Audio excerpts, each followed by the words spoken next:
A wealthy mom yanks her daughter back at drop-off. A little boy freezes. The single dad doesn't fight. He breathes.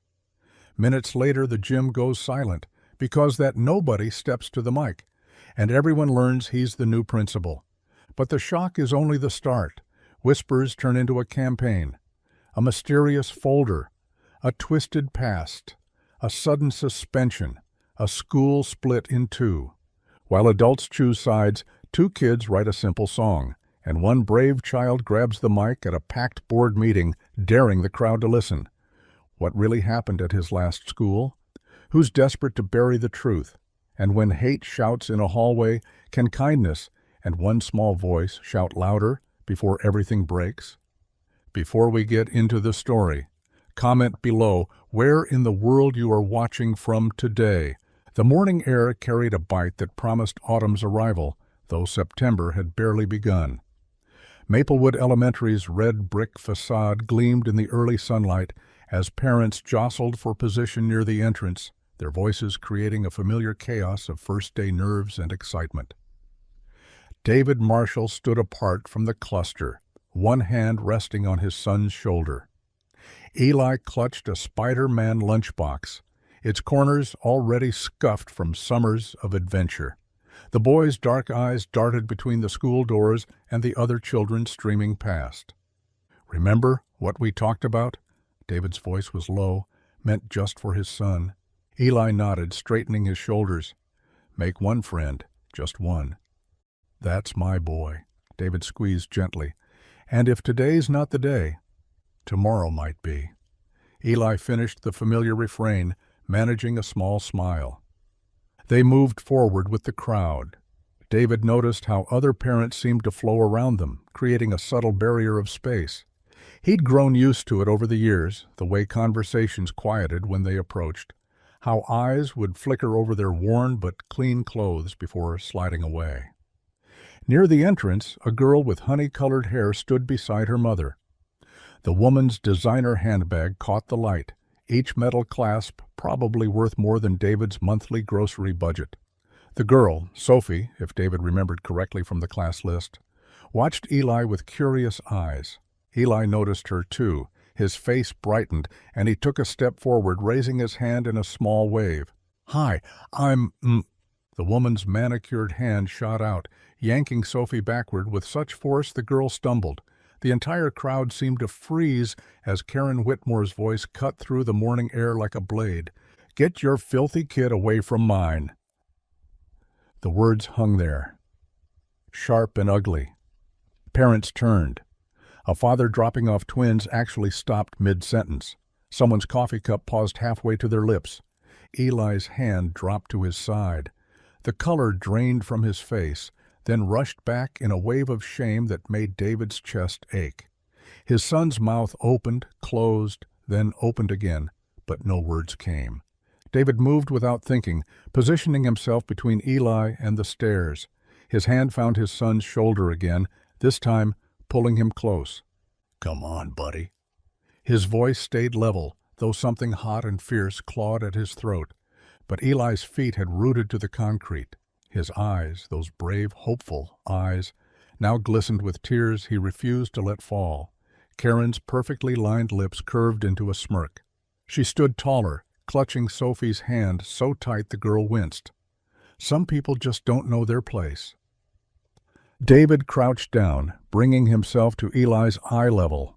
Around them, the crowd pretended to resume their business, though everyone stayed within earshot. He could feel their judgment, their curiosity, their pity, all of it pressing against his back like a weight. "Look at me." He waited until Eli's gaze met his. "You did nothing wrong, you hear me? Nothing." But she said, "I know what she said." David's thumb brushed away the single tear that had escaped down Eli's cheek, and it says everything about her and nothing about you. Behind them, Karen's voice rose again, pitched to Carrie. "Sophie, darling, this is why Mummy tells you to be careful about who you talk to. Some children aren't raised properly." David's jaw clenched, but his hand stayed gentle on Eli's shoulders. He could feel his son trembling, not with fear, but with the effort of holding back sobs. "Dad?" Eli's voice came out small, broken. "Why does she hate me?" The question nearly undid him. David pulled Eli against his chest, not caring who watched. His son's head tucked under his chin, fitting perfectly in that space that had been his since the day he was born. Sometimes people are afraid of what they don't understand. He kept his voice soft for Eli alone. And sometimes that fear makes them cruel. He stood, keeping one arm around Eli's shoulders, and began walking toward the entrance. Each step felt heavy, deliberate. Parents parted before them, some with sympathy in their eyes, others with something harder to read. As they reached the doors, David heard Sophie's small voice behind them. "Mummy, that wasn't nice." "Quiet, Sophie. You'll understand when you're older." Inside the school's foyer, the noise dimmed. David knelt again, straightening Eli's collar, smoothing his hair. His son's face had gone carefully blank, the expression he wore when trying to be brave. "Hey." David waited until Eli looked at him. "Remember what matters. You're kind, you're smart, you're brave enough to say hello, even when it's scary. That's who you are." Eli nodded, but his eyes stayed dull. "I love you, Dad." "Love you too, buddy. Always." David watched his son walk down the hallway, backpack bouncing with each step. Other children rushed past, laughing and calling to friends. Eli walked alone, shoulders squared, chin up, a little soldier heading into battle. At the classroom door, Eli paused and looked back. David raised his hand in a wave. His son managed a tiny smile before disappearing inside. David stood there a moment longer, then turned toward the entrance. Through the glass doors he could see Karen still holding court, other parents nodding along to whatever story she was spinning. He pushed through the doors and walked past them all, his expression calm, unreadable. But Karen's triumphant smirk followed him, and her voice carried on the wind.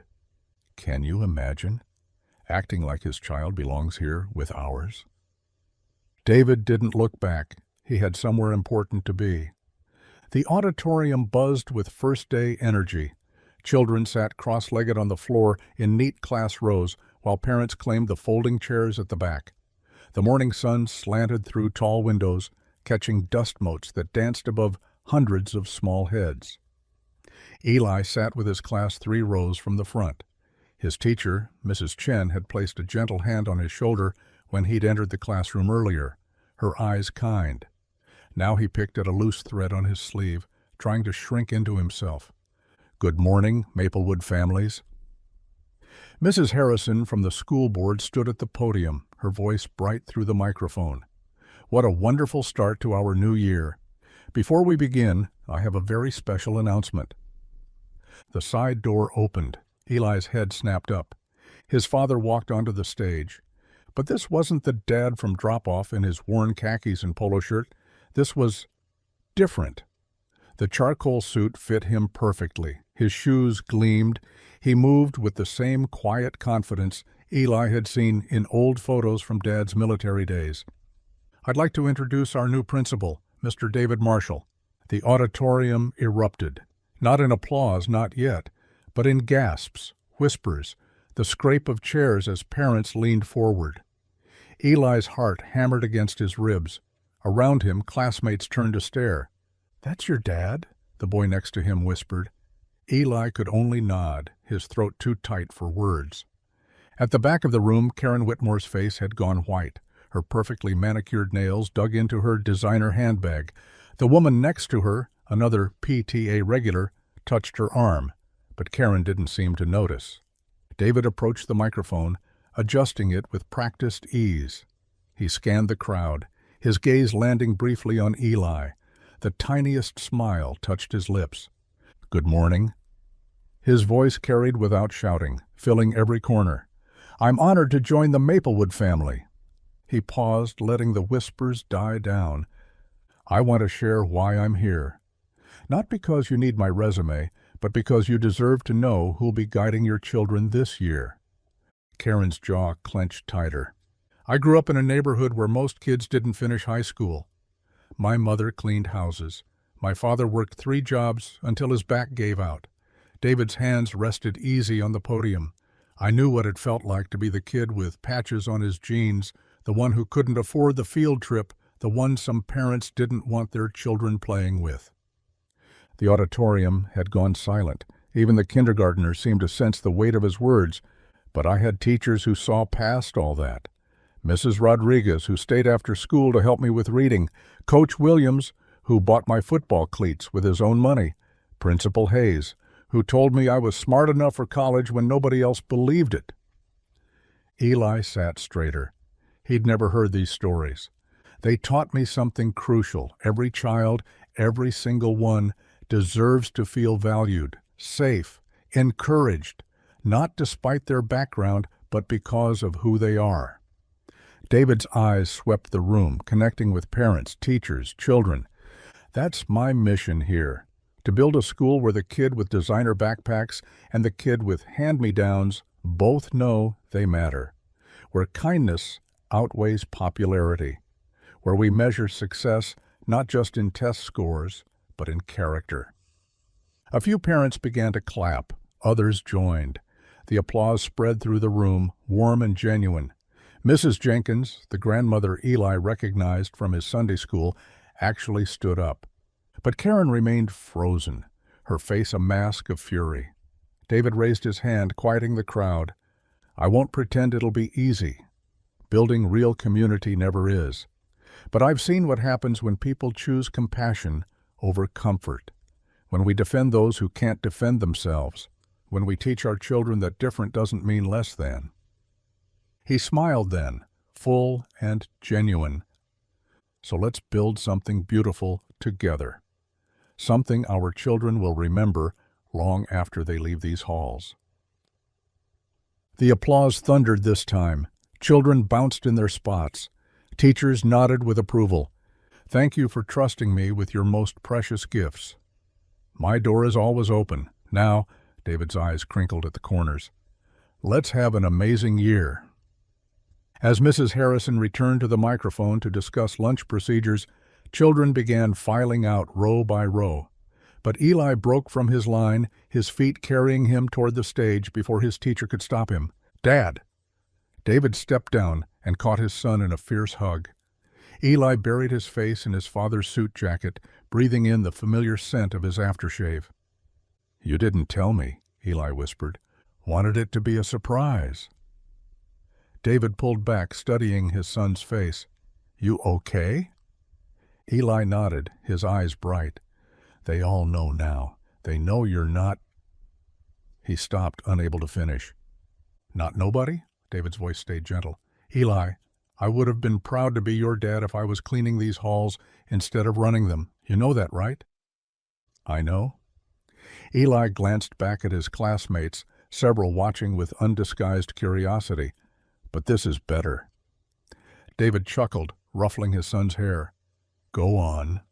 Mrs. Chen's waiting. As Eli rejoined his class, he caught Sophie's eye.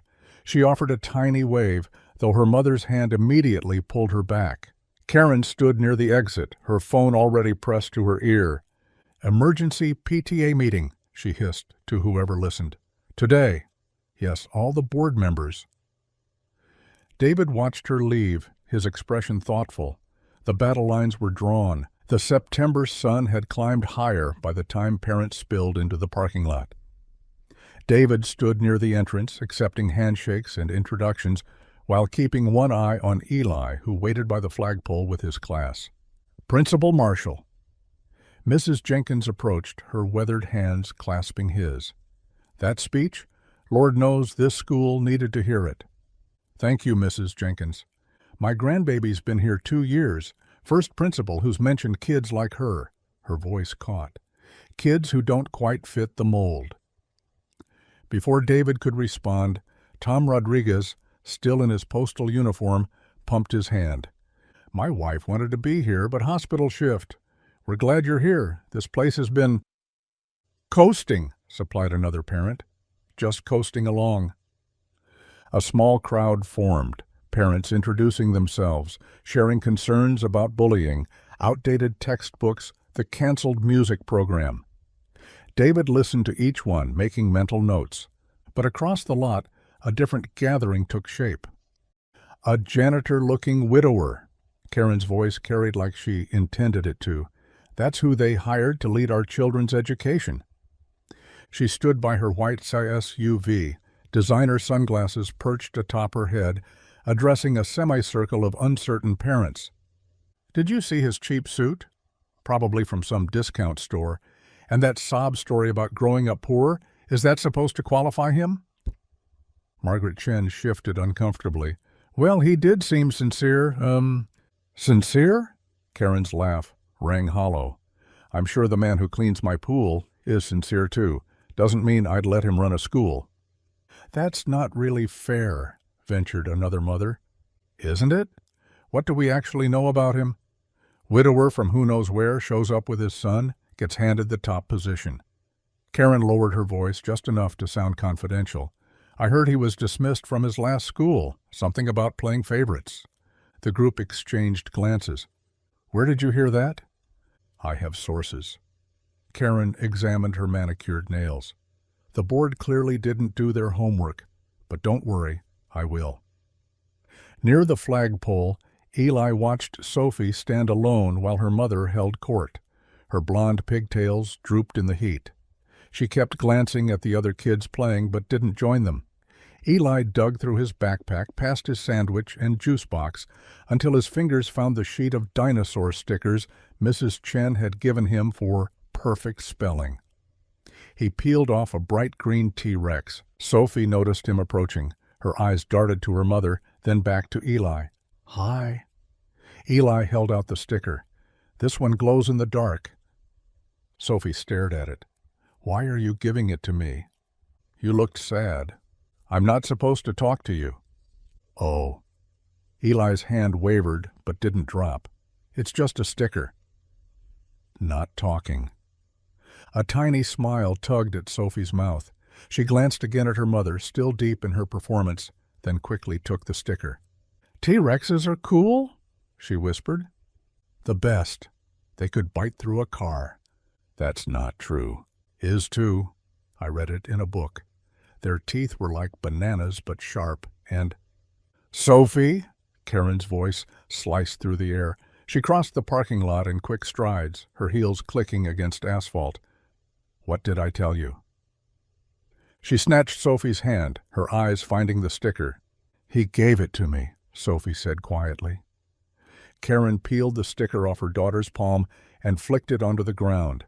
Her gaze lifted to David, who had started walking over. Keep your son away from my daughter. David stopped a respectful distance away. Mrs. Whitmore, the children were just... I know what your son was doing. Her voice dripped acid. The same thing you're doing. Trying to worm your way in where you don't belong. Parents began to notice the confrontation. Conversations died. I belong here, David said simply.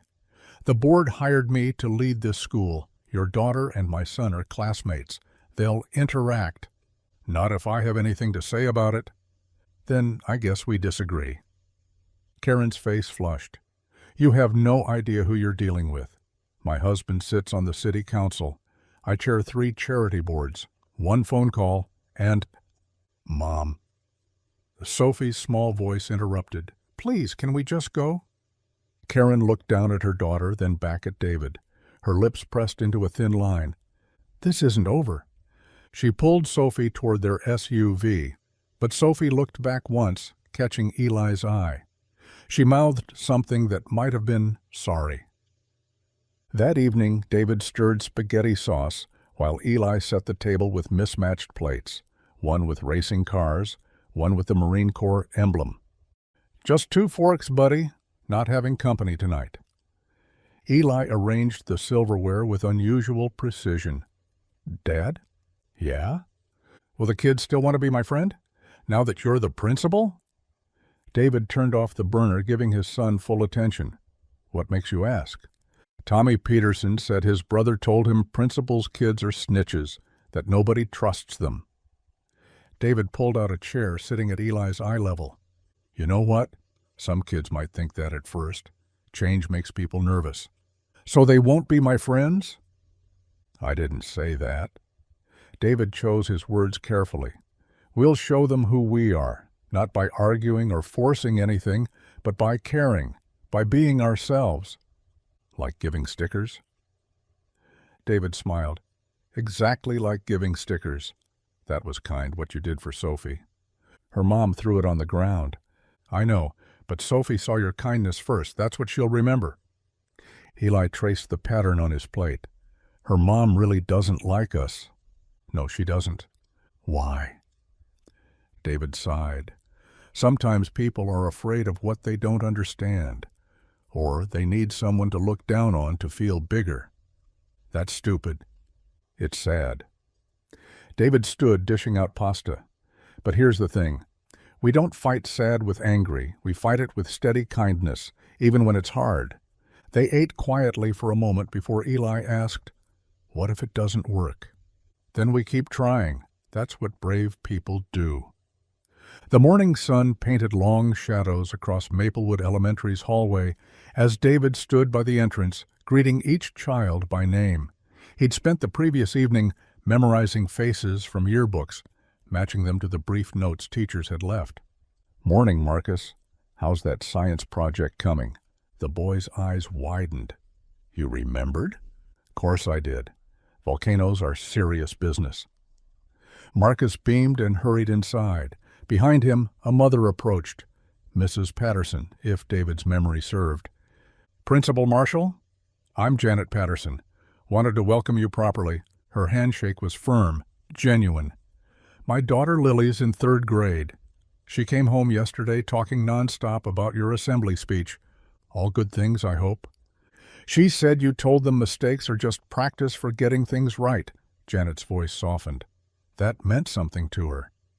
"She struggles with math, gets so frustrated with herself. We all learn at different speeds. I'll make sure her teacher knows to give her extra encouragement." More parents followed throughout the morning. Mr. Rodriguez stopped by between shifts at the hospital. Then Gwyn's brought homemade spring rolls for the staff lounge. Each interaction built something, trust perhaps, or at least its foundation. But in the PTA room down the hall, Karen Whitmore held court. "I did some digging," she announced to the gathered mothers. Her laptop sat open on the table. David Marshall worked at Riverside Academy 5 years ago, the best private school in the state. "So?" asked Donna Chen. "That sounds impressive." He was dismissed. Mid-semester, no explanation given publicly, Karen's voice dropped to a strategic whisper. "But I have a friend who worked there." She said there were accusations, favoritism, letting certain students slide on discipline while coming down hard on others. The women exchanged glances. "What kind of favoritism?" asked another mother. Karen leaned forward. "The kind where scholarship kids got special treatment, where he looked the other way when they broke rules, but expelled a board member's son for the same infractions." She didn't mention what she'd chosen to ignore. The board member's son had been caught selling prescription pills, while the scholarship student had been late to class. She didn't mention the letters of support from dozens of Riverside teachers, or that David had resigned to protect those same teachers from retaliation. "We can't have someone like that running our school," Karen continued. "Our children deserve better than damaged goods." Outside on the playground, Eli sat alone on the swing set, dragging his sneakers through the dirt. Most kids clustered in established groups, their friendships already cemented from previous years. "You're the principal's kid." He looked up. Sophie stood there, her blonde hair catching sunlight. "Yeah." "Is it weird?" "Kind of." Eli kicked at a pebble. "Everyone stares at me." Sophie sat on the swing beside him. "They stare at me too, but for different reasons." "Why?" "My mom." Sophie's voice dropped. "She yells at referees at my sister's soccer games. Last year she made our teacher cry." "That's mean." "I know." Sophie reached into her pocket, pulling out a small box of crayons. "Want to draw?" I have the good kind, 64 colors. They moved to a shaded bench. Sophie tore pages from her notebook, and they drew in comfortable silence. Eli sketched a rocket ship. Sophie created a garden full of impossible flowers, purple stems with rainbow petals. "Can I use the cerulean?" Eli asked. "You know that color's name?" "My dad taught me. He says knowing the right words for things makes them more real." Sophie handed him the crayon. "My mom says your dad doesn't belong here." Eli's hand stilled. "Oh, but I think she's wrong." Sophie added yellow centers to her flowers. "He remembered my name this morning, even though I didn't raise my hand at assembly. He practiced all night, had flashcards and everything." "Really?" "He said every kid deserves to be seen." They drew until the bell rang. Sophie carefully tore her flower picture in half, giving one piece to Eli. "So we each have part," she explained. As they walked back, Sophie grabbed his hand briefly. "Don't tell my mom we're friends, okay?" Why not?" "Just don't." That evening, David found Eli at the kitchen table, tongue poking out in concentration as he drew, colored pencils scattered across the wood surface like pickup sticks. "Homework?" "Already done. This is just for fun." David looked closer. It was a picture of two kids on swings, their feet touching the clouds. In the corner, in Eli's careful printing, "Me and Sophie." "Sophie Whitmore." Eli nodded, not looking up. "She's nice?" "She knows all the crayon colors, even the weird ones like mahogany." David pulled out a chair, choosing his words carefully. "Her mother might not, I know." Eli finally met his eyes.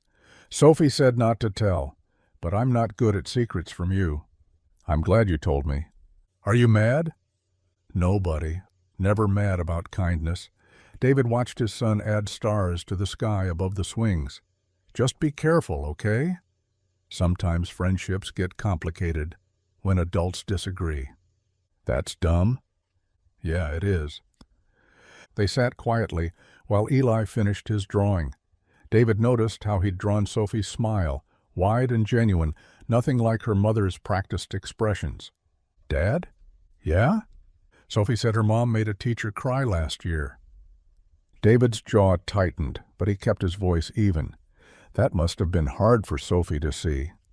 "She said she was embarrassed." "I bet she was."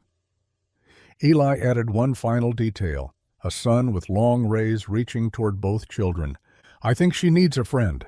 David ruffled his son's hair. "I think you're right." The PTA meeting room buzzed with conversations about bake sale logistics and volunteer schedules. David sat at the front table beside the PTA treasurer, reviewing fundraising projections for the fall festival. Parents filled the rows of plastic chairs, some chatting about soccer practice, others scrolling through phones. Karen Whitmore sat 3 rows back, her manicured nails tapping against her designer purse. She'd chosen her seat carefully, visible enough to command attention, far enough back to seem like just another concerned parent. "The dunking booth raised $800 last year," the treasurer explained. "But we need a volunteer to sit in the hot seat." "I'll do it," David offered. "Might as well give folks a chance to dunk the new guy." Laughter rippled through the room. Even some skeptical parents smiled. Karen stood. The treasurer paused mid-sentence. "Yes, Mrs. Whitmore?" "Before we continue with festivities, shouldn't we address more pressing concerns?" Her voice carried that practiced sweetness that preceded venom. "After all, we're entrusting our children to someone we barely know." David straightened but kept his expression neutral. "I've done some research." Karen produced a manila folder. "Our new principal has quite a history." "Karen, this isn't the appropriate," the treasurer began. "Transparency is always appropriate when it comes to our children." She opened the folder with theatrical precision. "Mr. Marshall was dismissed from Riverside Academy 3 years ago. Not transferred, not resigned, dismissed." Whispers sprouted like weeds. There were accusations of favoritism, unprofessional conduct, undermining school board authority. She let each phrase hang in the air. Is this really who we want shaping young minds? A father in work boots spoke up. Maybe we should hear his side. By all means, Karen gestured toward David with mock graciousness. Explain why a prestigious academy would fire someone they'd once called exemplary. David rose slowly. The room fell silent. You're right, Mrs. Whitmore. I was dismissed from Riverside. Gasps punctuated the admission. The board and I disagreed on discipline policies. They wanted zero tolerance, automatic expulsion for any infraction. I believed in second chances, especially for kids already facing challenges at home. So, you ignored rules? Karen's eyebrow arched. I questioned them. When a scholarship student was late because her single mom's car broke down, they wanted her suspended. When a board member's son was caught with pills, they wanted it quietly handled. David's voice remained steady. I refused both. Said rules should apply equally or not at all. You protected troublemakers. I protected children. An older woman in the back raised her hand. What happened to those kids? The girl graduated valedictorian. She's at state on a full ride. The boy got the help he needed. He's clean now, working as an EMT.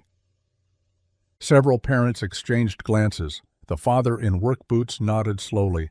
Karen's smile tightened. Noble words. But you still lost your job. You still have this shadow following you. How do we know you won't bring the same chaos here? You don't. David's honesty caught her off guard. But I can promise this.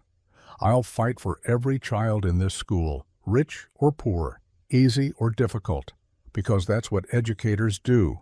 We don't give up on kids. Pretty speech. Karen's voice hardened. But speeches don't erase facts. You were deemed unfit by professional educators. By politicians, David corrected. The teachers supported me. I have their letters if you'd like to see them. Letters can be fabricated. Then call them. Riverside's number is public. Ask any teacher who worked with me. The treasurer cleared her throat. Perhaps we should return to festival planning. This is more important than any festival. Karen faced the room. We need accountability, transparency, a full investigation before we trust this man with our children's futures. Some parents nodded. Others looked uncomfortable. The divide was visible, those swayed by Karen's polished warnings, those moved by David's plain-spoken defense. I welcome any investigation, David said. My record, my references, my entire career. It's all open for review. But while you're investigating me, these kids need consistency. They need someone who shows up every day, who knows their names, who believes in them. Save the heartwarming rhetoric for someone naive enough to buy it. Karen snapped her folder shut. Some of us see through the act. The meeting dissolved into side conversations. David thanked those who approached with support, answered questions from those with concerns. Karen held court near the exit, gathering her allies. In the hallway afterward, Karen cornered a cluster of hesitant parents, 2 mothers from the soccer team, a father from the school board elections. He admitted it himself, dismissed for insubordination. She kept her voice low, conspiratorial. Do we really want someone who can't follow rules teaching our children to follow them? He seemed sincere, one mother ventured. Con men always do. Karen checked her phone, as if important messages awaited. I'm calling an emergency board meeting. If enough parents express concern, they'll have to act. Seems harsh, the father said. Man just started. Exactly why we need to act now, before he does real damage. Karen's eyes glinted. Mark my words, he won't last until Thanksgiving. David drove home through empty streets, street lights creating pools of yellow against the darkness. The meeting replayed in his mind, every accusation, every doubt he'd seen in parents' eyes. The house sat quiet. He found Eli curled in bed, a book splayed across his chest. Dragons loved tacos. They'd read it together so many times the binding had cracked. David lifted the book gently, pulled the blanket higher. Eli stirred but didn't wake. Standing in the doorway, David watched his son's peaceful breathing. This was why. This small boy who still believed in dragons and friendships and fathers who kept promises. The storm was coming. Karen would rally her forces, spread her poison. But David had weathered storms before. He'd weather this one too. The morning air carried a bite of autumn. David held Eli's hand as they walked past maple trees just beginning to turn gold at the edges. Other families moved along the sidewalk, some offering quick nods, others averting their eyes. "Dad?" Eli kicked a pebble ahead of them. "Why don't some parents like you?" David squeezed his son's hand. The question had been coming since last night. He'd seen Eli watching from the stairs when he'd come home late from the meeting. Sometimes people fear what they don't understand. But you're nice. Being nice isn't always enough. David stopped at the crosswalk, watching cars pass. When someone new arrives, especially someone different, it can make people uncomfortable. Different how? We don't have as much money as some families. We don't look like everyone else. And I'm trying to change things at school. Eli's brow furrowed. Changes like what? Making sure every kid gets the same chance to learn and grow. Not everyone agrees with that. They crossed the street. The school came into view, its brick facade warming in the morning sun. "So what do we do?" Eli asked. "The best way to show them who we are is by doing good things. Not arguing or fighting, just showing up, being kind, making things better bit by bit. Like planting seeds?" David smiled. His boy remembered their spring garden, the tomatoes that had finally grown after weeks of watering. Exactly like that. The teacher's lounge smelled of burnt coffee and whiteboard markers. David had called an early meeting, and 7 teachers sat around the scratched table, some curious, others wary. "I know change is hard," David began. "I'm not here to flip everything upside down, but I'd like to propose some additions." Mrs. Chen, the 3rd-grade teacher, crossed her arms. "Budget's already stretched thin. These won't cost much. Volunteer-based, mostly." David pulled out a simple handwritten list. After-school mentoring for kids who need homework help. A music program using donated instruments. Family nights once a month where parents and kids work on projects together. "Who's running all this?" Mr. Rodriguez asked. "4th grade. Been there 12 years. I'll start the after-school program myself." 3 days a week to begin. Any teacher who wants to help is welcome, but no obligation. "You'll burn out," Mrs. Chen said, though her tone had softened. "Maybe, but shouldn't we try?" Miss Jackson, the kindergarten teacher, leaned forward. "What about liability? Parents need to sign permissions." "Already drafted the forms. Insurance covers it under existing after-school policies." The art teacher, Miss Williams, tapped her pencil. "I could spare an hour on Wednesdays. Been wanting to do more crafts anyway." "Music would be nice," Mr. Rodriguez admitted. "Half these kids never touched an instrument." One by one, the resistance cracked.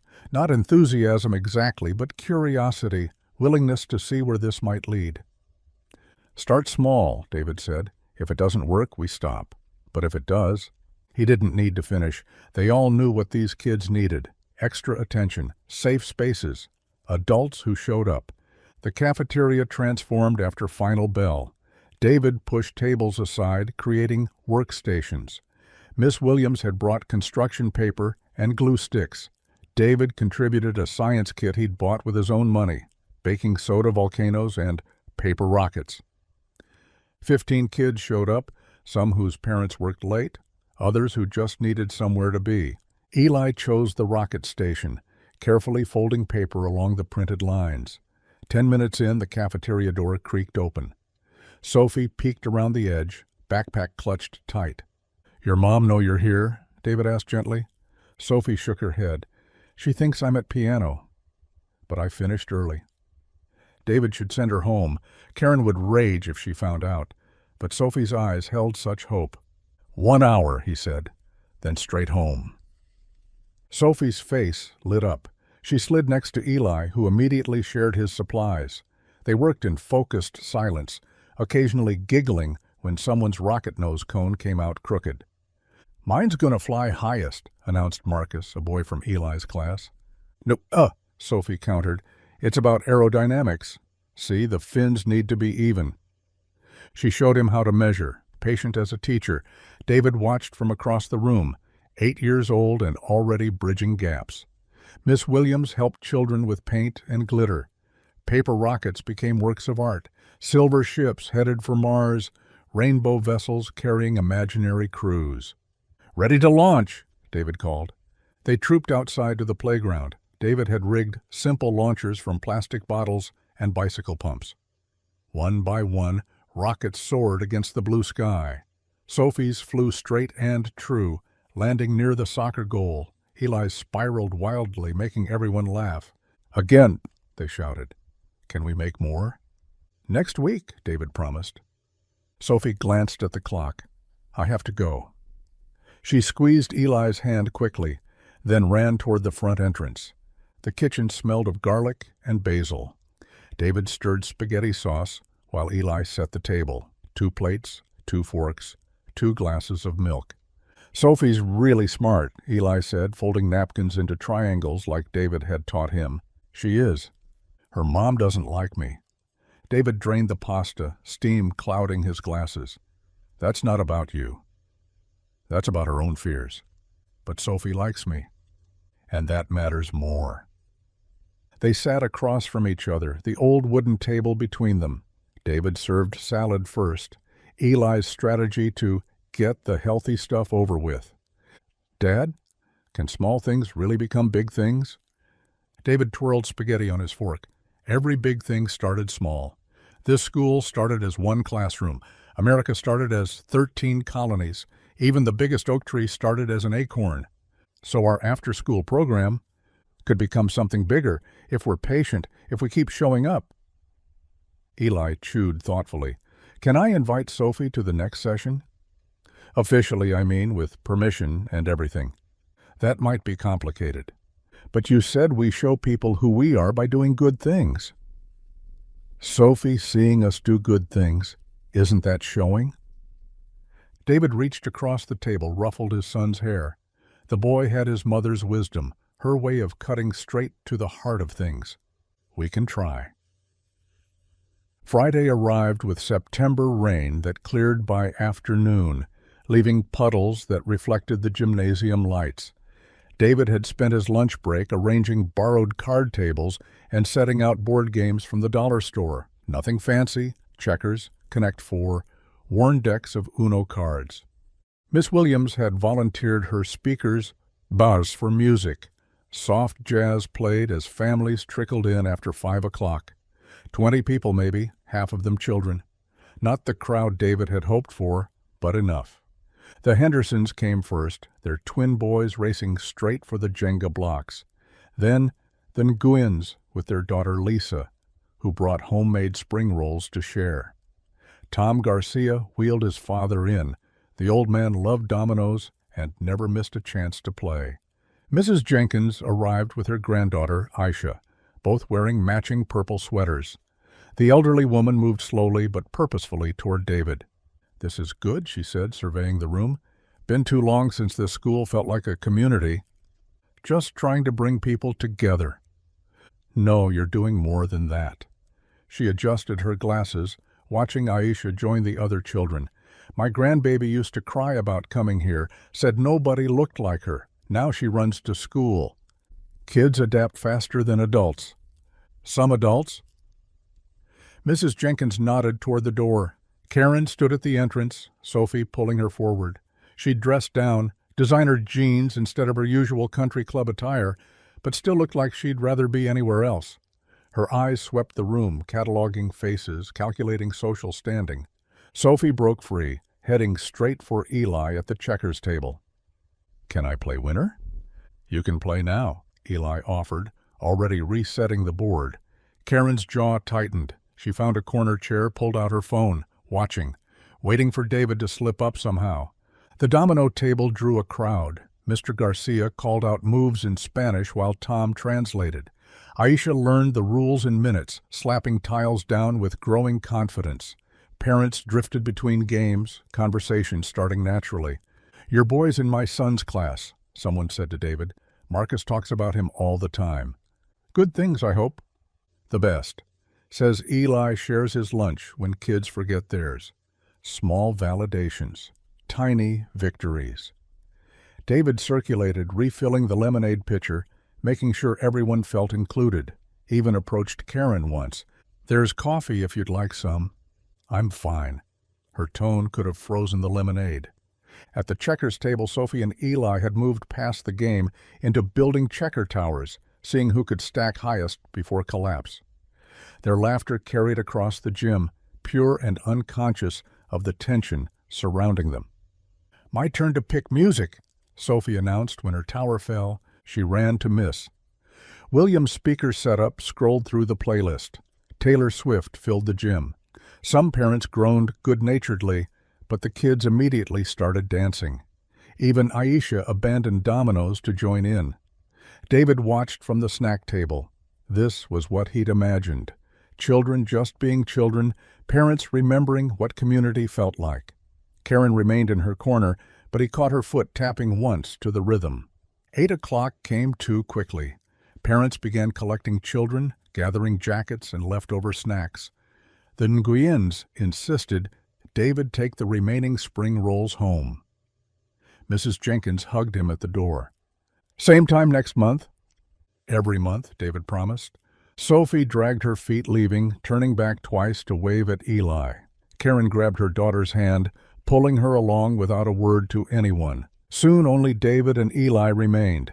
They stacked chairs against the wall, swept up cracker crumbs and checker pieces that had rolled under tables. The gym echoed with their footsteps. "Miss Rodriguez said she might bring her guitar next time," Eli said, carrying the trash bag David had filled. "That'd be nice. And Marcus wants to bring his remote control car to show everyone. We'll make space for it." They worked in comfortable rhythm, father and son restoring order. Eli folded the card tables while David boxed up the games. Neither rushed. This was their space now, their contribution to something larger. "Dad?" Eli paused by the door switch. "Mrs. Jenkins seemed happy tonight." She did. And the Garcia family stayed the whole time. They did. "So does this mean people are starting to like us?" David considered his son's hopeful face. Outside, car lights swept across the parking lot as the last families departed. He could lie, say yes, pretend Karen's hostility didn't matter, but Eli deserved truth delivered gently. Some people already do, others need more time. Like Sophie's mom? Like Sophie's mom. Eli flipped off the lights. They stood in the doorway, gym vast and dark behind them. "But we'll keep doing family nights?" Every month? And after-school programs? Every week? Even if Sophie's mom stays angry? David locked the door, pocketed the keys. "They'll see in time. We just have to keep showing up." They walked to the car through the empty lot. Eli carried the leftover spring rolls like treasure. Above them, stars began breaking through the clouds, and somewhere in the distance, a family who'd attended their first family night was probably talking about coming back next month. Monday brought crisp autumn air and a flurry of activity at Maplewood Elementary. David stood in the main hallway, clipboard in hand, as parent volunteers streamed past with boxes of decorations. Orange and gold leaves already adorned the bulletin boards, courtesy of the third-grade art class. "We'll need at least 6 more booths," Ms. Williams said, joining him with her own list. "The fire department wants to bring their truck for tours." "Perfect. Kids love that." David made a note. "What about the talent show lineup? 12 acts so far. Could use more." The fall festival had become David's first major test, a chance to unite the school or watch it fracture further. He'd spent the weekend calling local businesses for donations, getting polite refusals from half and modest pledges from others. The budget remained tight. At recess, Eli found Sophie by the swings, humming to herself. "I've been thinking about our song," he said, pulling a crumpled paper from his pocket. "What if we changed the second verse?" Sophie read his additions, face brightening. "That's better, and we could harmonize on the chorus." They'd written it during Tuesday's after-school program, a simple melody about friendship and autumn leaves. Nothing fancy, but it came from somewhere honest. Sophie had suggested the bridge. Eli contributed the opening lines. "Want to practice now?" Sophie glanced around the playground. "Behind the equipment shed?" They spent 20 minutes refining harmonies, Sophie's clear voice blending with Eli's quieter tone. Neither noticed Karen's friend Patricia watching from the parking lot, phone already in hand. That evening, Karen stood in Sophie's doorway, arms crossed. "Patricia saw you today, singing with that boy." Sophie kept coloring at her desk, not looking up. "His name is Eli." "I don't care what his name is. You're not performing with him." "But we already signed up." "Then unsign." Karen's voice sharpened. "I won't have my daughter making a spectacle of herself." Sophie finally turned, something new in her 8-year-old eyes.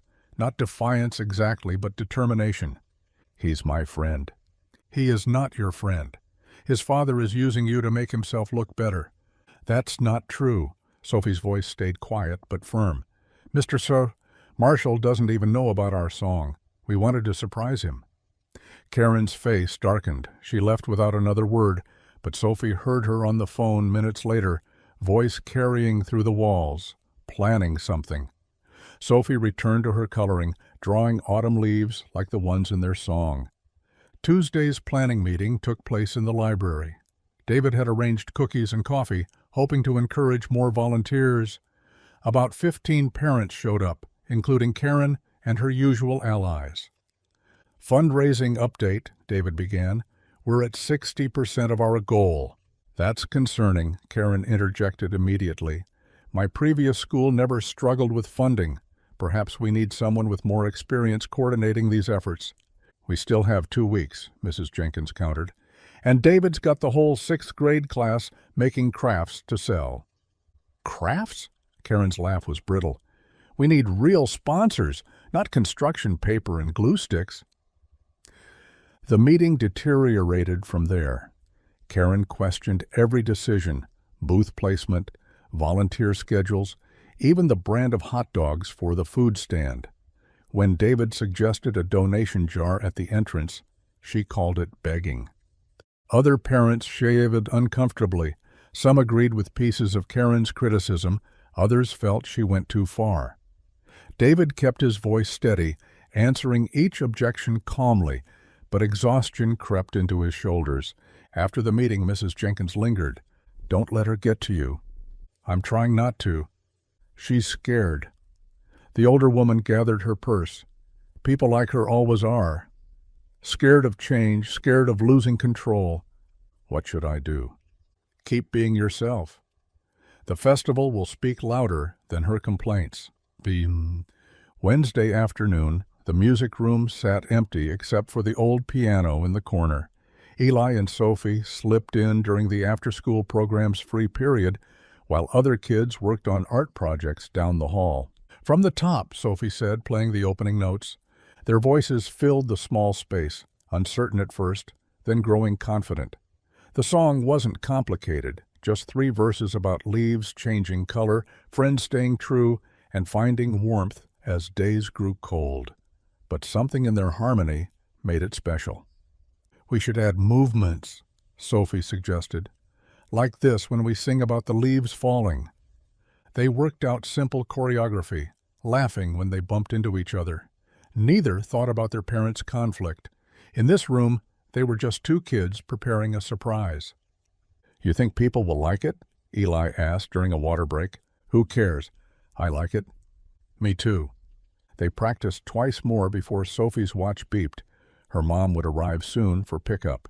They crept from the music room, checking that no teachers had seen them. This was their secret, their contribution to the festival. David worked late that night calling more businesses, adjusting booth layouts, confirming volunteers. Eli had fallen asleep on the couch, homework half finished on the coffee table. David covered him with a blanket, then returned to his laptop. An email from Karen waited in his inbox, CC'd to the entire school board. Concerns about festival planning ran 3 pages, listing every perceived failure, every shortcoming. She'd even included photos from other schools' festivals, suggesting Maplewoods would pale in comparison. David closed the laptop without responding. Through the window, October stars shone cold and clear. Somewhere across town, Sophie was probably in bed, humming their song. Eli shifted on the couch, mumbling something about harmonies in his sleep. The festival would come together or it wouldn't. But David had learned that sometimes the most important moments happened in quiet music rooms, in secrets shared between friends, in songs nobody had heard yet. Saturday arrived crisp and golden, the kind of October afternoon that made everything look like a painting. David had been at the school since dawn, helping string lights between the oak trees and checking that every booth stood steady. By noon, the schoolyard had transformed.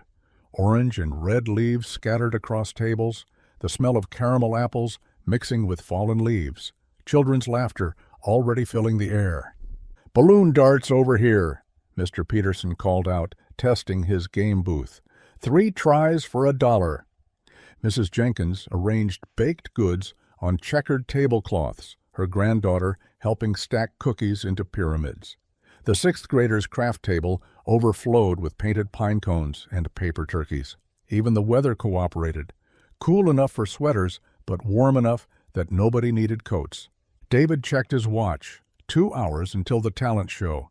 He'd seen the program, 12 acts total, with Eli and Sophie listed 7th. His stomach tightened. He hadn't heard them practice, didn't even know what they'd prepared. By 3 o'clock, the festival hummed with life. Children raced between game booths, faces painted like butterflies and tigers. Parents clustered around picnic tables, sharing nachos and discussing homework loads. The donation jar at the entrance had filled steadily. They might actually hit their fundraising goal. Sophie found Eli by the ring toss game. "You nervous?" she asked. "My hands keep sweating." "Mine too. But remember what we practiced." They'd run through the song once more that morning, meeting secretly behind the gymnasium. Sophie had brought copies of the sheet music, handwritten in purple ink, decorated with drawn leaves along the margins. "My mom's here," Sophie said quietly. "She's not happy." "About the song?" "About everything."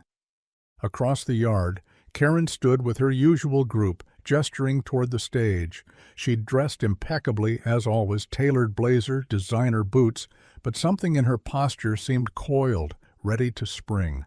4:30, time for the talent show. Families gathered on the grass before the makeshift stage. David stood to the side with the other teachers, clipboard in hand. The first act, 3 kindergarteners attempting magic tricks, charmed everyone despite dropped cards and forgotten words. Then came the 5th grade dance troupe, a violin solo, 2 boys telling jokes that only they understood. The crowd remained warm, applauding each effort. David watched Eli near the stage steps, shifting weight between his feet. Sophie stood beside him, whispering something that made him smile. "Next up," announced Miss Rodriguez, the music teacher, Eli Marshall, and Sophie Whitmore. A murmur passed through certain parents. Karen's spine went rigid. The 2 children climbed the stage slowly. Eli's shirt was tucked in crooked. Sophie had tied her hair back with a ribbon that matched the autumn decorations. They looked impossibly small standing there, the microphone between them.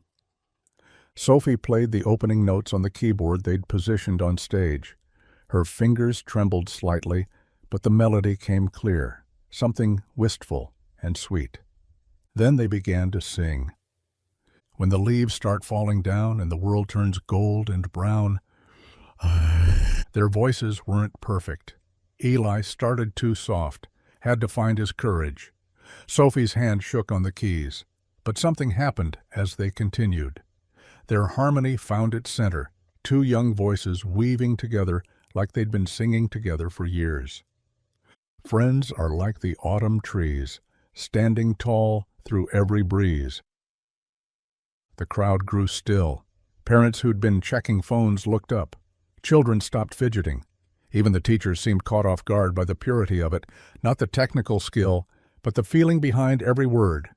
When winter comes with cold and snow, friendship's light will always glow. David's throat tightened. He hadn't known Eli could sing like this, hadn't known he'd been writing songs, finding this joy. Several parents dabbed at their eyes. Mrs. Jenkins openly wept, not bothering to hide it. The last verse came gentle as falling leaves. So when you feel alone or small, remember that through spring and fall, a friend is just a song away to brighten up your darkest day. Silence, complete stillness for 3 heartbeats. Then the applause erupted. People rose from their seats, first Mrs. Jenkins, then the teachers, then parents who'd doubted, parents who'd whispered, parents who'd wondered if David Marshall belonged here at all. The standing ovation spread like wildfire until nearly everyone was on their feet. Sophie and Eli stood frozen, overwhelmed. Then Eli grabbed Sophie's hand and they bowed together, faces splitting into massive grins. David couldn't see clearly through the blur in his eyes. Pride swelled in his chest, so fierce it almost hurt. His son, his quiet, sensitive boy, had just touched an entire community's heart. Only one person remained seated. Karen stared at the stage, her face a mask of conflicting emotions, fury at being defied, disbelief at the response, and something else, something that looked almost like recognition of what she'd tried to destroy. The festival continued past sunset, lights twinkling in the darkness. But nothing matched that moment when 2 8-year-olds reminded everyone what really mattered. In the car afterward, Eli fell asleep before they'd left the parking lot, still clutching the purple-inked sheet music.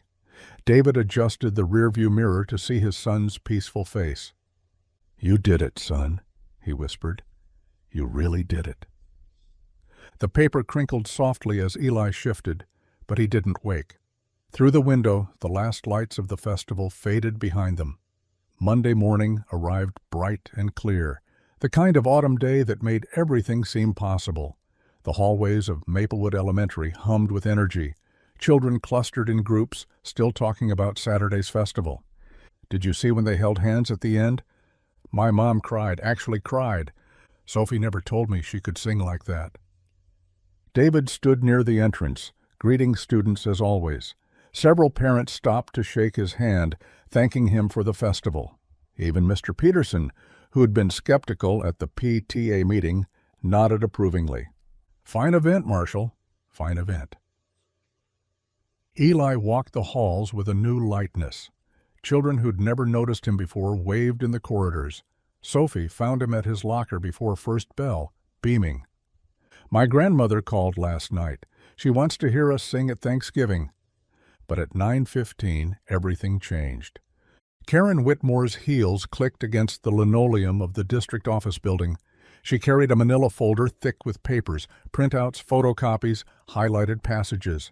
Her allies from the PTA flanked her like lieutenants. The receptionist looked up, startled by the group's intensity.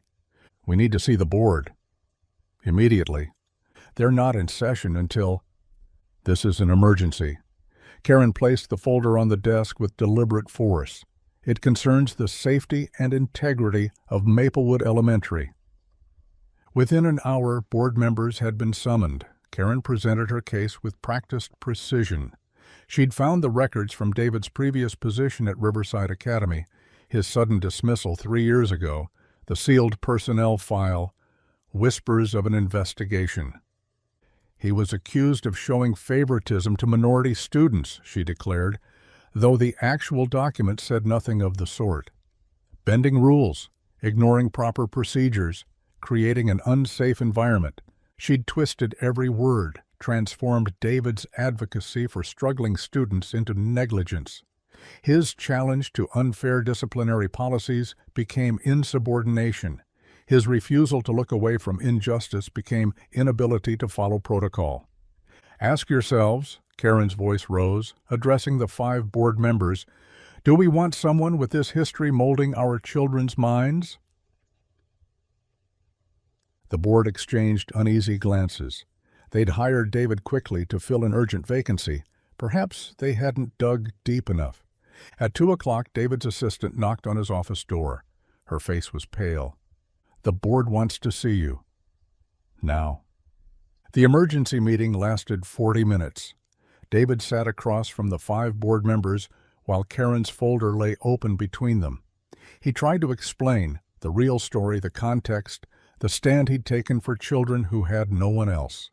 But the board had already made their decision. "Effective immediately. You're suspended pending a full investigation." The words hit like physical blows. David's hand stayed steady on the table, but inside, everything crumbled. "The children need consistency. Let me finish the week." "Today, Mr. Marshall. Clear your office today." By 3:30, when the final bell rang, everyone knew. Teachers whispered in the break room. Parents texted frantically. Children carried fragments of overheard conversations. Mrs. Rodriguez cornered the board president in the parking lot. "This is wrong. You know this is wrong. The board has to investigate any serious allegations. Allegations from one vindictive parent." But the decision stood. Eli heard it from Tommy Chen during bus line. Tommy's mother had been at the district office, had seen David leaving with a box of belongings. "Your dad got fired. My mom says he lied about everything." "That's not true." "He's a fraud." Everyone knows now. Other children gathered, drawn by raised voices. Some defended Eli, but others picked up the cruel refrain. Fraud. Liar. Faker. Eli pushed through the crowd, ran past the buses, kept running until he reached the edge of school property. Then he sat on the curb and let the tears come. David found him there 20 minutes later. Wordlessly, he sat beside his son on the curb. Cars passed. Parents stared from the pickup line. "Is it true?" Eli's voice came out broken. "What they're saying?" "No, but sometimes the truth doesn't matter as much as who tells the story loudest." They drove home in silence. The house felt different, darker, smaller. David moved through the motions of making dinner, but neither of them ate much. The mac and cheese grew cold on their plates. Finally, Eli asked the question that had been building since the festival, since the morning his mother hadn't come home from the hospital, since every time life had proved unstable, "Are you leaving too?" David's composure finally cracked. He put his head in his hands, shoulders shaking with the effort of holding back everything he couldn't let his 8-year-old son see. "I don't know what will happen." The honesty of it, the admission that Dad didn't have all the answers, hung between them like a physical presence. So they sat in the dim kitchen as evening fell. No homework got done, no television broke the quiet. Just father and son at a scarred wooden table, surrounded by the debris of a barely touched dinner, while outside the window, autumn leaves continued their inevitable fall. The refrigerator hummed. The clock above the stove ticked toward 7, then 8. Neither moved. Neither spoke. In the growing darkness, Eli reached across the table and took his father's hand. The morning came too soon. David stood at the stove, scrambling eggs that neither of them wanted. Outside, rain tapped against the kitchen window, matching the rhythm of his exhaustion. He'd been awake since 3, staring at the ceiling, replaying yesterday's disaster. Eli pushed scrambled eggs around his plate with his fork, building small mountains that he wouldn't eat. His usually bright eyes stayed fixed on the table. "Toast?" David offered. A small shake of the head. David's own plate sat untouched. The coffee in his mug had gone cold 20 minutes ago. He watched his son's hunched shoulders and felt the weight of failure pressing down. "Eli." The boy looked up. "Maybe we should think about moving, starting fresh somewhere new." The fork clattered against the plate. Eli's eyes widened with something between shock and betrayal. "You want to run away?" "Not run. Just find a place where things might be easier." "For who?" The question came sharp, unexpected from an 8-year-old. "For you?" David flinched. What about Sophie? What about Mrs. Rodriguez's grandson who just started talking again in your after-school program? What about all the kids whose parents work 2 jobs and can't help with homework? Eli's voice cracked, but he kept going. If you leave, who helps them? Who tells them they matter? The words hung in the air. David saw his wife in their son's fierce expression, that same stubborn refusal to abandon what was right just because it was hard. You taught me that giving up means they win. Eli's bottom lip trembled. Were you lying about that too? I never lied to you. Then why are you acting like those kids at school were right? Like you really are a fraud. David had no answer that would satisfy an 8-year-old's pure sense of justice. They walked to school through the drizzle. David carried Eli's backpack, a small gesture that felt monumental. Parents hurried past, some offering quick nods, others deliberately looking away. At the front entrance, Mrs. Rodriguez stood monitor duty. Her eyes softened when she saw them. Morning, Eli? Better hurry. Bell's in 5 minutes. She turned to David, opened her mouth to speak, then closed it. What could she say? That she believed in him? That this was wrong? Not here, not with other parents watching. Take care, she managed. Then busied herself with other arriving students. Mr. Peterson, the 4th-grade teacher, passed by. He'd been David's strongest supporter among the staff. David, a brief nod, eyes sliding away. Excuse me. Each averted gaze felt like another stone added to the weight David carried. These people knew him, had seen his work, witnessed the changes he'd brought, but fear was stronger than conviction. Fear of Karen's influence, fear of becoming targets themselves. Eli hugged him quickly, then disappeared through the doors without looking back. David should have left then, should have walked to his car and driven away. Instead, he stood on the sidewalk, watching the last stragglers rush inside. The rain had stopped, leaving everything gray and damp. Karen's white Mercedes sat in the pickup lane. She hadn't left after dropping Sophie.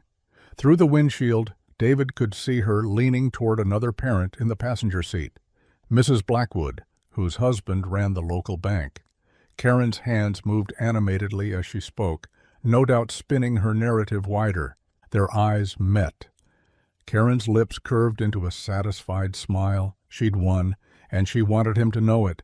David forced himself not to look away first.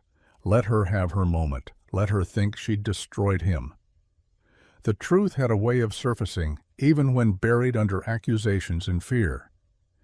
Mrs. Blackwood glanced his way, then quickly back to Karen, nodding along to whatever poison was being poured into her ear. The playground stood empty now, swings barely moving in the morning breeze. David remembered 3 weeks ago, had it only been 3 weeks, when he'd stood in this same spot full of hope. He'd believed he could make a difference, believed that good intentions and hard work would be enough. Behind him, a car door opened. Mr. Sir? Marshall? He turned. Mrs. Jenkins stood beside her old sedan, her granddaughter already inside for drop-off. The elderly woman approached slowly, her cane tapping the wet pavement. Don't you dare give up. Her voice carried the authority of someone who'd fought bigger battles. They suspended me. They suspended a title. They can't suspend what you started. She glanced toward Karen's car. That woman's got a loud voice, but loud doesn't mean right. You planted seeds in these children, in this community. Seeds don't stop growing just because someone yells at the garden. Mrs. Jenkins. My granddaughter came home yesterday singing. Singing, Mr. Marshall. First time since her daddy died. That was your program, your belief that every child deserves music. Her weathered hand gripped his arm. So you stand right here every morning if you want. Walk your boy to school. Let them see you haven't disappeared. Let them remember who you really are. She hobbled back to her car, then called over her shoulder. Board meets again in 2 weeks. Truth has time to work if you give it the chance. The Mercedes finally pulled away. Other cars came and went. David remained on the sidewalk, neither advancing nor retreating. standing at the crossroads between surrender and persistence. Inside the building, Eli was probably settling into his desk. Maybe Sophie would pass him a note when the teacher wasn't looking. Maybe they'd share crayons at art time, small acts of defiance against the adult world's complications. David thought about his son's question, "Who helps them if you leave?" The answer was simple and terrible. No one. He stood there until the sidewalk dried, until the clouds began to break, until he knew what he would do, not because he was certain of victory, but because Eli was right. Giving up meant they won. The knock came just after 6 o'clock when David was scraping together leftovers for dinner. Through the peephole, he saw Mrs. Jenkins on his porch, her granddaughter Amara beside her, holding what looked like a covered basket. "Mrs. Jenkins, you didn't have to—" "Hush now." She pushed past him into the modest living room. "Amara, take that to the kitchen. Mr. Marshall, you sit." The elderly woman settled herself on his worn couch, while Amara, a quiet girl with braided hair, disappeared into the kitchen with practiced ease. "Eli," David called upstairs, "come say hello to Mrs. Jenkins."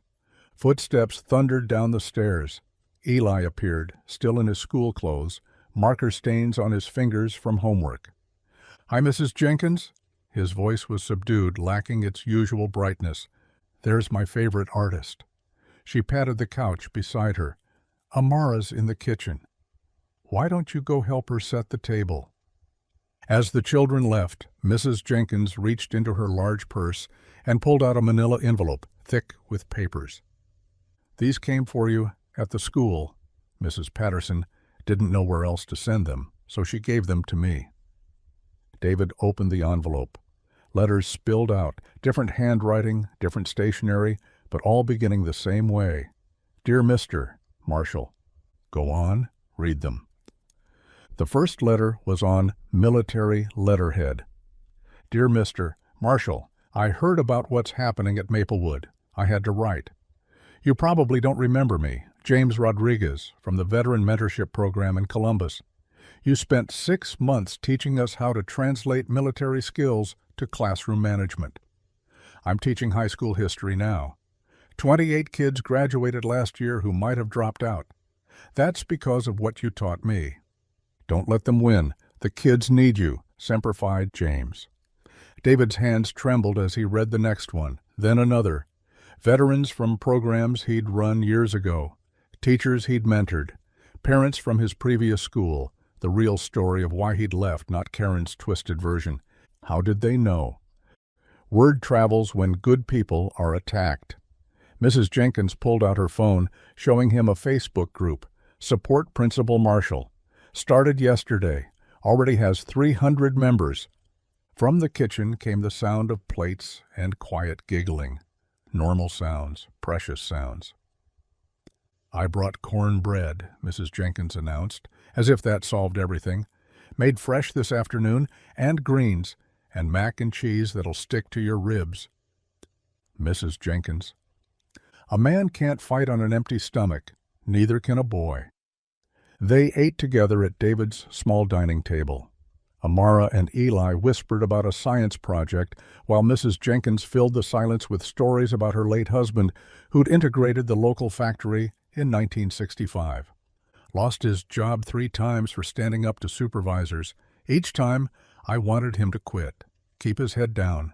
Stay safe. She dabbed her mouth with a napkin. Thank the Lord he didn't listen to me. Change doesn't come from keeping quiet.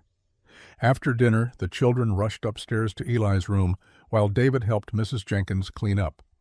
"That Whitmore woman," she said, scrubbing a pan with more force than necessary. "She's got fear on her side right now. But fear's like soap bubbles. Looks impressive until someone pokes it." A light tap on the back door interrupted them. David opened it to find Sophie Whitmore standing in the dim porch light, bicycle helmet still strapped to her chin. "Sophie? Does your mother know you're here? She thinks I'm at piano practice." The girl's chin jutted out defiantly. "Can I see Eli, please?" David found them 5 minutes later, huddled on Eli's bedroom floor. Sophie was showing them something on a crumpled piece of notebook paper. A petition, written in careful cursive. "We want Principal Marshall back." 23 kids already signed, Sophie whispered. Even Tommy Blackwood and his mom's friends with mine. "Sophie," David said gently, "I appreciate this, but you could get in trouble." "I don't care." Her eyes blazed with 8-year-old fury. "Mom's wrong. She's wrong about you, and wrong about Eli, and wrong about everything. At the board meeting, I'm going to tell them. Your mother won't let you speak." "Then I'll speak anyway." She turned to Eli. "We both will, and Amara, and everyone who signed." David's throat tightened. These children, planning their small revolution with markers and notebook paper. "It's getting late. Sophie, you need to get home before—" "I know." She stood, then suddenly hugged Eli. "Don't give up. We'll help." She slipped out as quietly as she'd arrived, pedaling away into the evening shadows. After Mrs. Jenkins and Amara left, David sat on Eli's bed, surrounded by the day's evidence of support: letters, cornbread crumbs, a petition with wobbly signatures. "Dad?" Eli clutched his stuffed dragon. "Are you still thinking about leaving?" David smoothed the boy's hair, feeling the weight of every letter, every small act of courage he'd witnessed today. "You know what? Maybe we're not finished yet. Promise?" "I promise to try. That's all any of us can do." Eli nodded, satisfied with this truth. As David turned off the light, his son's voice floated through the darkness. "Sophie's brave, isn't she?" "Very brave. I want to be brave too." David paused in the doorway, silhouetted by the hall light. "You already are, son. You already are." The gymnasium hummed with nervous energy, folding chairs arranged in neat rows that couldn't contain the overflow crowd. Parents lined the walls, teachers clustered near the exits, and children sat cross-legged on the floor despite their parents' protests. The basketball hoops had been raised to the ceiling, but the scoreboard still glowed. Home 0-0, visitor 0-0. As if keeping track of an entirely different game. David entered through the side door with Eli, their footsteps echoing. Heads turned. Some nodded encouragement, others looked away. He found 2 seats near the back, but Mrs. Jenkins waved them forward. "You sit up here where they can see you. Show them you're not hiding." Karen Whitmore occupied the front row like a general surveying a battlefield. Her folder lay open across her lap, pages marked with colored tabs. She'd dressed for war. Sharp blazer, pearl necklace, hair pulled into a severe bun that stretched her features tight. The 5 board members filed onto the makeshift stage, their faces carefully neutral. Board President Harold Morrison, a retired banker with 30 years of service, adjusted the microphone.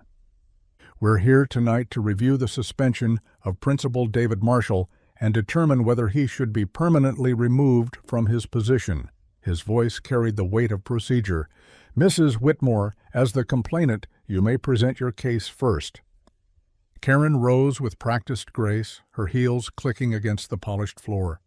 She placed her folder on the podium, letting the thickness of it speak before she did.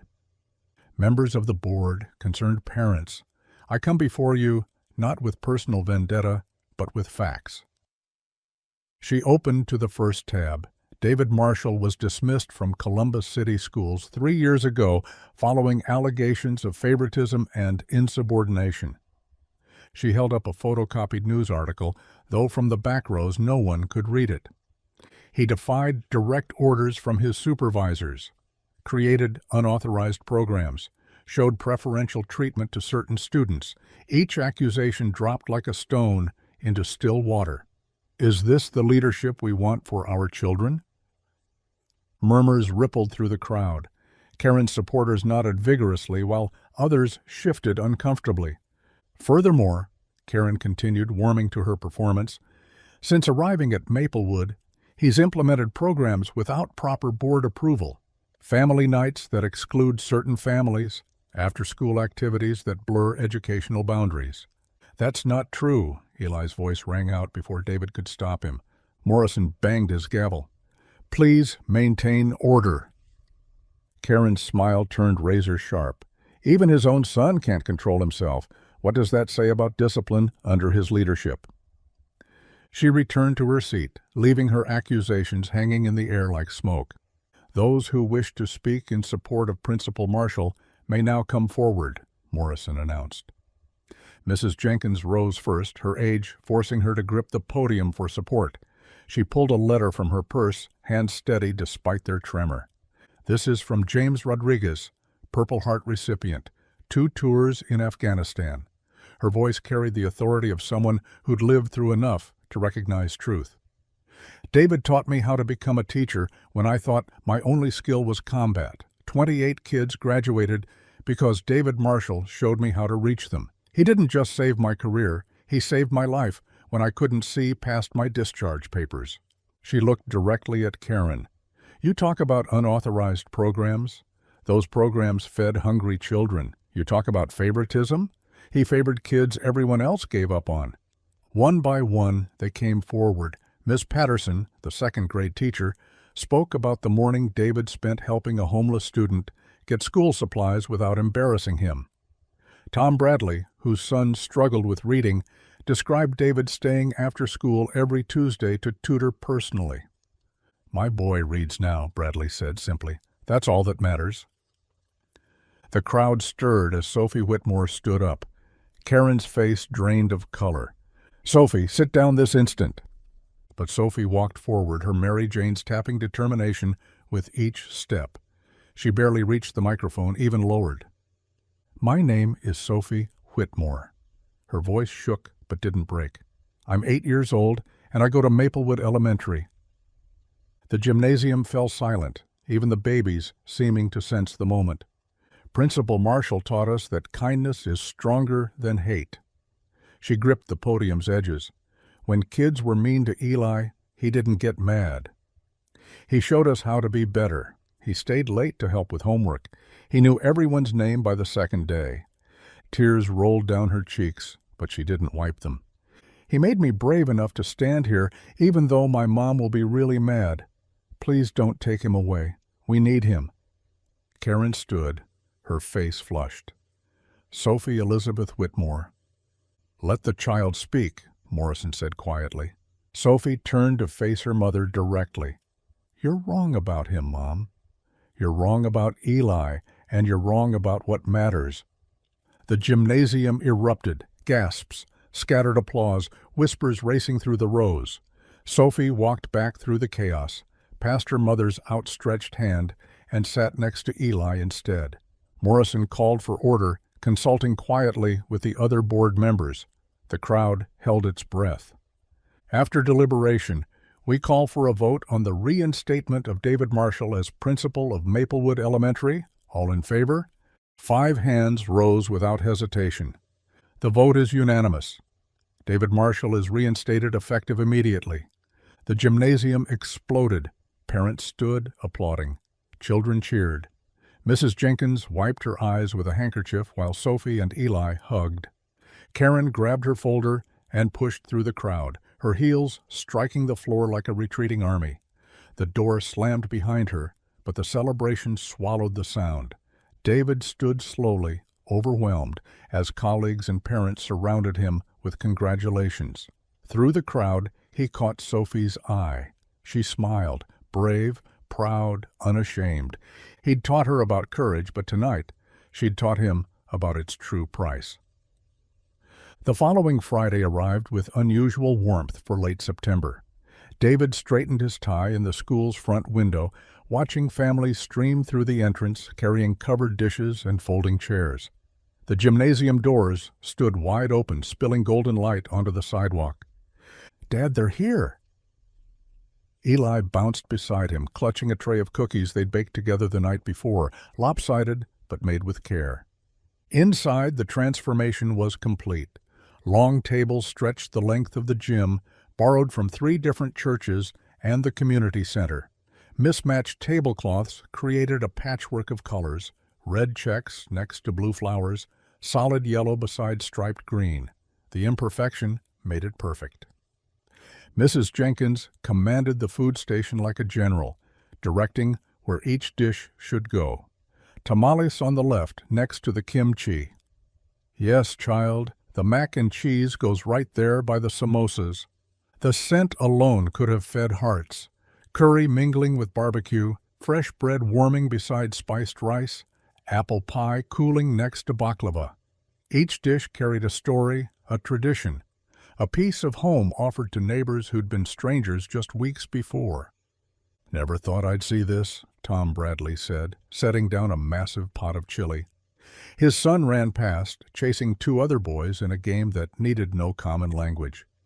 Miss Patterson arranged paper plates with the precision she brought to lesson plans. "Remember when parents wouldn't even make eye contact at drop-off?" David remembered. Those first days felt like years ago, though barely a month had passed. The Martinez family arrived with enough enchiladas to feed an army, their grandmother insisting on heating them properly despite everyone saying they smelled perfect already.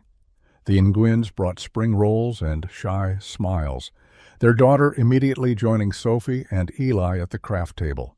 Sophie had convinced her father to come, though Karen remained notably absent. Mr. Whitmore looked uncomfortable at first, standing stiffly by the door until his daughter dragged him to meet Eli's dad properly. "Thank you for what you've done for Sophie," he said quietly, shaking David's hand. "She's different, happier. She's a remarkable young lady. You should be proud." "I am." He glanced at his daughter, now teaching Eli a clapping game. "I'm learning to be." The gymnasium filled with a sound David had dreamed of but never quite imagined: genuine community. At one table, the Patel family shared their curry recipe with the O'Briens, who promised to trade their grandmother's soda bread instructions. Children ran between tables, stealing bites from every dish, their parents only half-heartedly protesting. Mrs. Jenkins held court near the dessert table, regaling anyone who'd listen with stories of the neighborhood's history. This very gym hosted the first integrated dance in the county, 1967. My Harold was there, brave as anything in his pressed shirt. Her granddaughter distributed cookies while Mrs. Jenkins wiped her eyes, pretending it was the onions from someone's dish. David moved through the crowd, stopping at each table, learning names he'd only seen on forms. The Somali family who'd just moved from Minneapolis. The Rodriguez family whose father worked 3 jobs. The Johnstons who'd lived here 40 years and thought they'd seen everything. Principal Marshall. A kindergartner tugged his sleeve, her face painted with what looked like spaghetti sauce. "Look what I made." She held up a paper plate decorated with dried pasta and glitter. Abstract art at its finest. "It's beautiful. Should we hang it up?" She nodded solemnly, and he taped it to the wall where dozens of other creations already formed a gallery of joy. As the evening deepened, someone had brought a guitar. Then a keyboard appeared. Before long, an impromptu concert emerged. The Kim family's daughter on violin. Mr. Bradley's surprisingly smooth bass voice, 3 teachers forming an unlikely chorus. Eli and Sophie performed their song again by popular demand. This time, no one held their breath. This time, the whole room sang the chorus, a wave of voices in imperfect harmony. David stood by the door, watching it all unfold. Miss Patterson appeared beside him with 2 cups of coffee. "You did this," she said. "We all did this." "No." She shook her head. "You showed us it was possible. There's a difference." Across the room, Eli tried to teach Sophie's father a card game while Sophie braided the hair of a girl who'd just arrived from Haiti, neither speaking the same language, but giggling nonetheless. As 9 o'clock approached, David moved to the small stage. The room gradually quieted, though children still whispered and babies still fussed. Real life refusing to pause completely. "I want to thank everyone for coming tonight." His voice carried without shouting. "For bringing your food, your families, your trust." He looked at the faces, some familiar now, others still learning to be. "We can't change the whole world in one night." He found Eli in the crowd, Sophie beside him, both grinning with cookie crumbs on their cheeks. But tonight, we've taken a step together.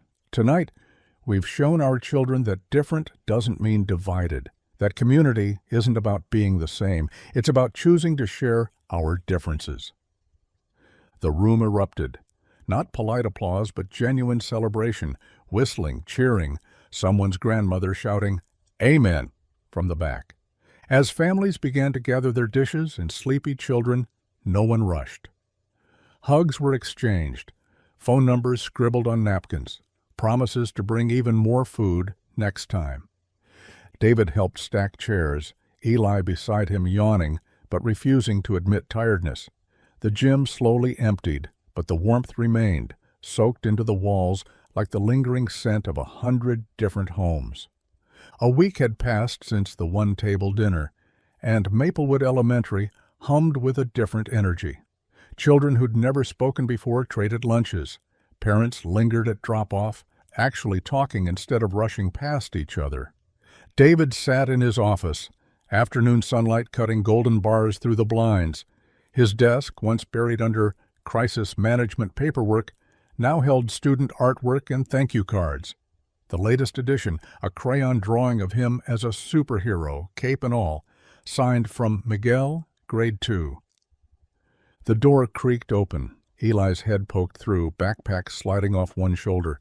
"Dad, can we go home and make spaghetti again, the kind with the butter sauce?" David glanced at his watch, 3:45. Nothing urgent left, just the pleasant routine of a normal day. "Get your homework folder. We'll stop for fresh basil on the way." Eli darted in for a quick hug, then bounced back toward his cubby. David gathered his things, straightening the photo on his desk. Him and Eli at last year's Christmas, both wearing terrible sweaters and genuine smiles. The hallway echoed with the familiar end-of-day chaos. Teachers herding stragglers, janitors beginning their rounds, the distant sound of band practice murdering a march. "Bye, Principal Marshall," a cluster of third-graders waved. "See you tomorrow." Twin boys who'd been in his office just yesterday, not for discipline, but to show him their science project volcano. Outside, the September air carried hints of approaching autumn. Parents collected children, cars formed patient lines, crossing guards directed traffic with practiced boredom. David and Eli walked toward the parking lot, Eli chattering about his day. Sophie had shared her fruit snacks. Tommy finally returned his pencil. Mrs. Rodriguez let them have extra reading time. Then David saw her. Karen Whitmore stood beside the flagpole, alone. No cluster of followers, no phone pressed to her ear. She watched other parents with an expression David had never seen on her face, uncertainty. Their eyes met. David's hand found Eli's shoulder, a gentle touch that said, "Wait here." He could have walked past, should have, perhaps, but something in Karen's posture, the way her designer purse hung forgotten at her side, made him pause. She took a breath, then another. Her mouth opened, closed, opened again. "I was wrong." The words came out cracked, like she'd been practicing them, but they still felt foreign. David said nothing, just waited. She's happier than I've ever seen her. She sings your songs at breakfast. She's made real friends, not the ones I picked for her, but real ones." A car honked somewhere. Life continued around them. I'm not saying I understand everything or that I'm suddenly different." She looked at Eli, who was pretending to tie his shoe while obviously listening. "But I was wrong about you. About, a lot of things." It wasn't a grand confession. No tears, no dramatic gesture. Just a tired woman admitting a crack in her certainty. David nodded once. "Thank you for saying that." She turned to leave, then stopped. "Sophie wants to know if Eli can come to her birthday next month. I'm leaving it up to her this year, who she invites. I'm sure he'd love that." Karen walked away, her heels clicking less sharply than usual. David watched her go, then felt Eli's hand slip into his. "Is Mrs. Whitmore still mad at us?" "No, son. I think she's just mad at herself right now. Sometimes that's how change starts. The grocery store was mostly empty at 4:30 on a Tuesday. David let Eli push the cart, only intervening when his son attempted to drift around corners. They selected ingredients with care. Fresh basil that Eli insisted on smelling 3 times, good Parmesan that cost too much, but David bought anyway, tomatoes that would go in the salad. Can we get the twisty pasta instead of the long kind? Fusilli? Sure. At checkout, Mrs. Chen recognized them from family night. My Amy won't stop talking about your spaghetti recipe, Principal Marshall. You've created a monster. The bagger, a high school kid David didn't recognize, looked up. You're the new principal? My little brother says you're cool, that you actually listen and stuff. Small victories.